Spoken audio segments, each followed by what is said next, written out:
SEC schools across the country have started voluntary workouts, and that means UGA's football team is back in Athens. Oh, they certainly are. Emily Gagnon is also there. She joins us live with an idea of what it's like for players to be back on campus. And Emily, they've got some new rules they have to follow this time around.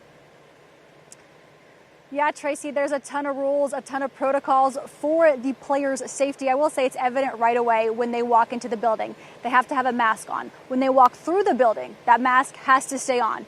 When they work out in very small groups and at different times. So they work out in the weight room and in the indoor football facility. Once they're done, in between groups, well, a cleaning crew comes through, makes sure everything is nice and clean. For now, only the strength and conditioning coaches can be with players, and that's just for the month of June. The NCAA will reassess come July, and that's when practices should come. But while we're in this period, while we're in June, Kirby Smart and his staff, they can't evaluate players, they can't watch them work out, they can't be with them in person. But I will say, if you're missing the dogs, if you want to see them, they did put out a video yesterday about what it's like to be practicing or kind of working out during these times.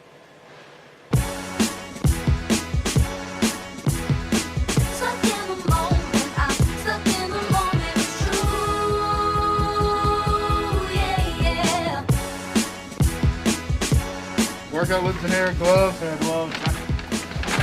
can work out. That's what I like to see. Gloves out here. Workout loop. Workout loop.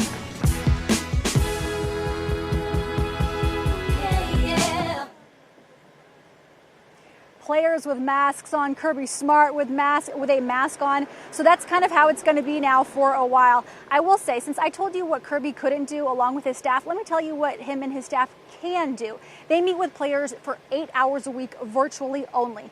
During those meetings, well, they kind of go through a lot of things. They install, they also talk about what's going on in the world. You know, it's on a personal level as well. They also have position meetings, and those are especially important for UGA's offense. I say that because it's not going to look like it has the last 3 years. Jake Fromm is now gone. There's a new quarterback in town, Jamie Newman. Also, there's a handful of new coaches, including offensive coordinator Todd Monken. How about that offensive line? Completely new.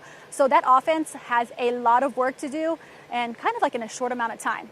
Coming up at 6, I'll tell you about one SEC school that isn't working out today and why. Guys? Thank you, Emily.